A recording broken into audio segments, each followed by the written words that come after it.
always, you could have stopped taking the hard questions years ago, and you didn't. So we appreciate that. Over 2 years, my friend. This is, let's say, one last dance, right? I don't know how I'm going to fill my dance card now. How will I fill that void without you? You tell me. You tell me. So Start some rumors in here, I guess. He's getting red too. Look at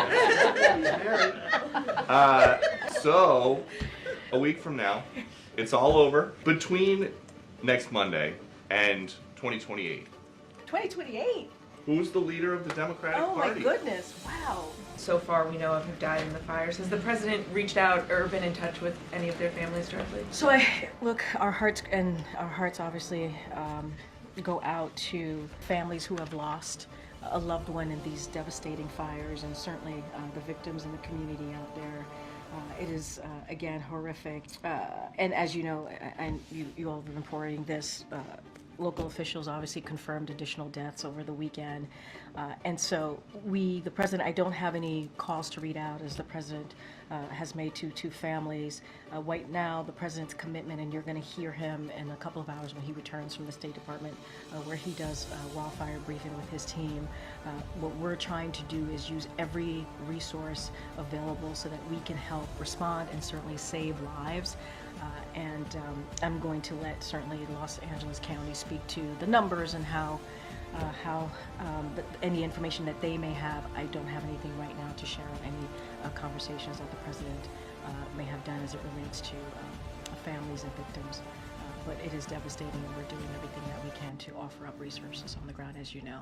There are reports that the Biden administration this week was set to announce Medicare price negotiations, and Bloomberg is now reporting that Eli Lilly has asked the U.S. government to pause its forward march with drug price negotiations. I was just wondering if you can provide any update to if those rollouts could be coming this week, and kind of give an update to what's going on. I don't have any update to share at this time. Certainly not going to get ahead of any potential announcement that we may have.